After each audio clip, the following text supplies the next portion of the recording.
जब पूरा देश जश्न में डूबा हुआ था, एक लड़की को 10 से 12 किलोमीटर देश की राजधानी दिल्ली में कारों के नीचे घसीटा जाता होता है और किसी को खबर तक नहीं होती है। दिल्ली पुलिस कहाँ सो रही होती है, गृह मंत्रालय 3 दिनों तक कहाँ सो रहा होता है। जब कंझावला के लोग सड़कों पे उतरते हैं, प्रदर्शन करने को मजबूर होते हैं, तब अमित शाह का फरमान आता है कि इस पूरे मसले में जांच कमेटी बनाई जाए।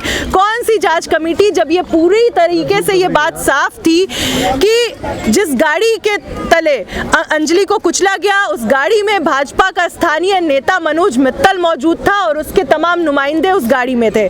तब कौन सी जांच कमेटी की हम बात कर रहे हैं? सीधे तौर पे जो आरोपियों को बचाने का काम दिल्ली पुलिस और होम मिनिस्ट्री करता रहा। लोगों के दबाव में आकर के इनको ये बात करनी पड़ी, इनको रिमांड पे उन आरोपियों को लेना पड़ा। तो हमारे सामने साफ है, पहले भी ऐसे कई मामले हुए हैं। बिल्किस बानो के मामलों में इन्होंने बलात्कारियों को 15 अगस्त के दिन आज़ादी दिलवाई। चिन्मयानंद इनके पार्टी के नेता हैं। कठुआ में जो हुआ, वहां इनके भाजपा के लोगों ने बलात्कारियों के पक्ष में तिरंगा यात्रा निकाला।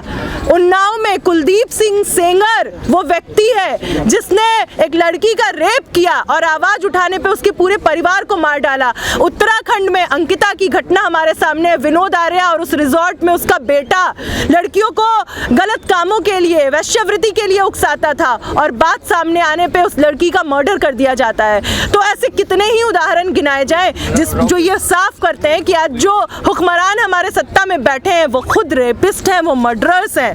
और ऐसे लोगों को बचाने का काम, उनको पूरा पॉलिटिकल प्रोटेक्शन देने का काम भाजपा आज कर रही है। पुलिस प्रशासन के जरिए हो या तमाम अपने हथकंडों के जरिए हो, ऐसे लोगों को बचाने का काम कर रही है और इस मसले में भी उन्होंने ये किया। लेकिन दिल्ली पुलिस को भी कटघरे में खड़ा किया जा रहा है इस पूरे मामले में। बिल्कुल, दिल्ली पुलिस कहाँ थी तब, कहाँ थी? जाहिरा तौर पे दिल्ली पुलिस 10 से 12 किलोमीटर तक उस लड़की की डेड बॉडी घसीटी जाती है। दिल्ली पुलिस को खबर क्यों नहीं होती है, ये सवाल है हमारे सामने।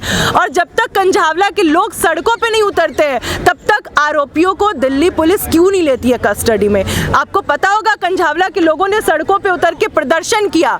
उनको पता था मनोज मित्तल सीधे तौर पे इसमें जिम्मेदार है और उसके तमाम चारों लोग उसके साथ थे। तो पुलिस बचाने की कोशिश कर रही है इन लोगों को। बिल्कुल, 3 दिनों तक तो यही होता रहा। उसके बाद वहाँ के स्थानीय लोगों के दबाव में आकर के इन्हें हिरासत में लेना पड़ा।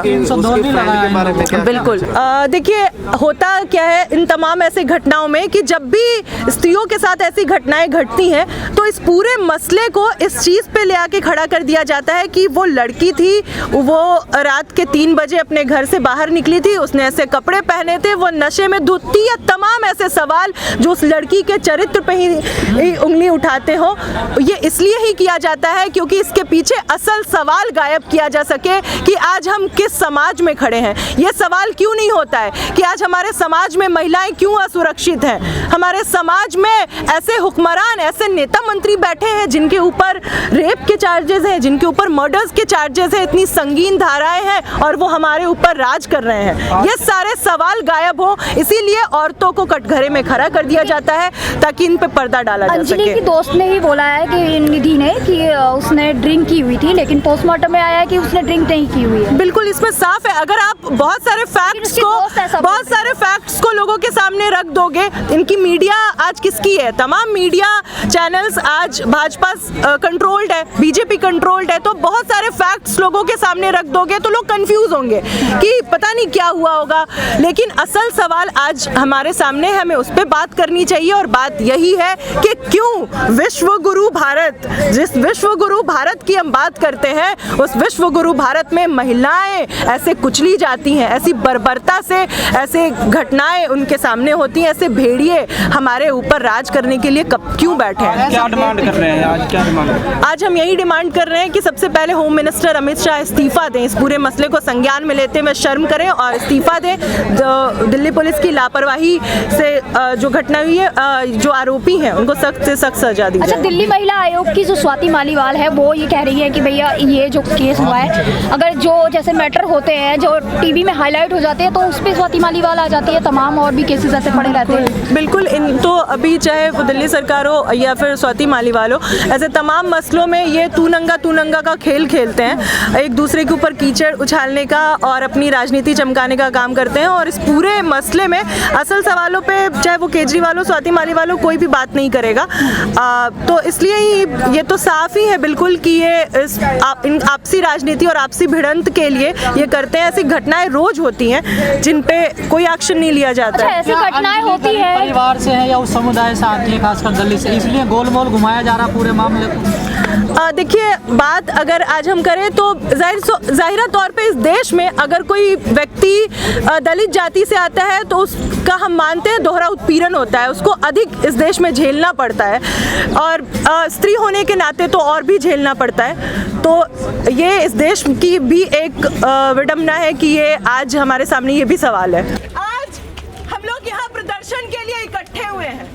हम मांग कर रहे हैं इस पूरे मसले में दिल्ली पुलिस और गृह मंत्रालय ने जो रवैया दिखाया है उसके खिलाफ अमित शाह को इस्तीफा देना चाहिए। हम मांग कर रहे हैं कि इन आरोपियों को सजा मिलनी चाहिए।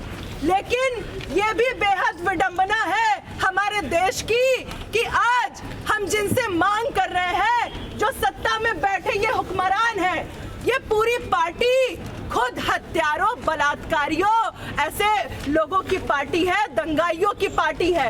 ये वो लोग हैं जो खुद ये सोचते हैं, जो खुद ये मानते हैं कि औरतें तो मर्दों के पैर की जूती होती हैं, औरतें बच्चा पैदा करने की मशीन होती हैं और उनको मर्दों के अधीन होना चाहिए। ये लोग जिस मनुस्मृति को मानते हैं उसमें साफ साफ लिखा है कि बलात्कार को दुश्मनों पर जीत का औजार मानते हैं, यानी कि स्त्रियों को और तमाम ऐसे लोगों को ये इस चीज को जस्टिफाई करते हैं। ये वो लोग हैं, ये वो फासिस्ट जो सत्ता में बैठे हैं। इसलिए ही पिछले जब से 2014 के बाद से जो आंकड़े हैं वो आंकड़े उठा करके देखिए कितनी तेजी से स्त्री विरोधी घटनाएं हमारे देश में बढ़ी हैं। और यही कारण है कि आज हम जिस विश्व गुरु होने का दावा करते हैं उस विश्व गुरु होने के नाते हमारे देश में कोई भी महिला सुरक्षित नहीं है, ना अपने घर में, न सड़कों पे, न दफ्तरों में, न किसी अन्य कार्यस्थलों पे कोई भी महिला अपने आप को सुरक्षित महसूस नहीं करती है। ये है आजादी के 75 सालों की हकीकत, ये है हमारे विश्व गुरु होने की हकीकत। तो आज इन तमाम सवालों पे हमें सोचना भी होगा कि क्या रास्ता हो, क्या सिर्फ जांच कमेटी बना देने से या महज कुछ कानून बना देने से स्त्री विरोधी घटनाएं कम हो जाएंगी या फिर स्त्रियों की मुक्ति संभव होगी। इन तमाम सवालों पे हम बात रखेंगे, लेकिन उससे पहले दिशा के साथियों से कहेंगे कि वो एक गीत करें।